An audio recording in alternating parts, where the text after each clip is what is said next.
So for our outdoor sports, we have our standard field setup diagram, which can be found here under all outdoor sports.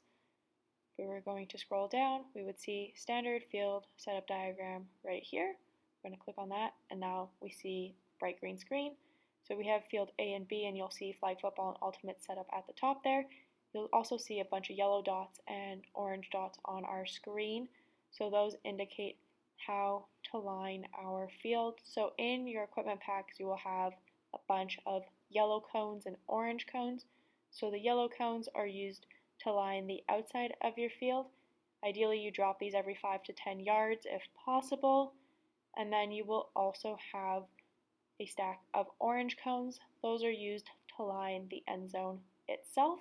You also will have a stack of 6 tall orange cones, which are used to line the corners of each end zone, basically like an orange pylon that we would see in the NFL, for example. On this diagram, you also see that we do have the yardage. Ideally, in the first 2 weeks of the season, we don't have our fields lined by all of our field crew yet. That's why we do provide you with the diagrams itself, just to help you out. So our fields are 70 yards long, 35 yards in width, and then we do provide a buffer zone as well if there's any goalposts on any of our fields. Just as a safety concern, we don't want any of our players running into that either. If you're ever concerned that you are missing something from your bag, we do have this wonderful equipment tab as well. Just double check this equipment tab. It will have everything listed that you should have in your EC pack. If you see that you are missing something, don't be afraid to message your league's coordinator and be like, hey, I do need this. I am missing this from my pack this season. As you can see, there's also amounts of deduction on the side if they are not returned. So we do ask that you are accountable for your equipment throughout the season. And then we can go to our permits here as well under the facility and equipment tab. This would be the major thing that you run into as well as an outdoor EC is someone else on your field. Double bookings do happen, but that's why we have our permits. They are a proof of purchase. So we would go under permits, outdoor, and then you would just select the field that you are on for the evening.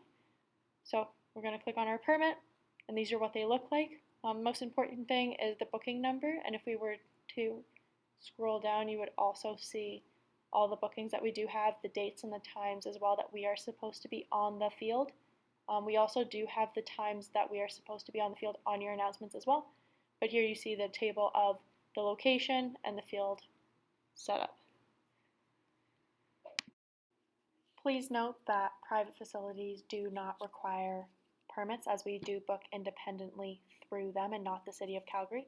As well, just to jump into a little bit more of that troubleshooting when being on a public field and someone else being on your field, ask for their permit. If they present you with a permit, please grab the name of the person you are speaking to and the group that they are with, and let us know who you spoke to, what the group was, so we can contact the City of Calgary as well about the double booking.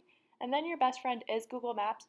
Zoom out, try and find the nearest field that you can play on potentially that's about the proper size for you to get your games played.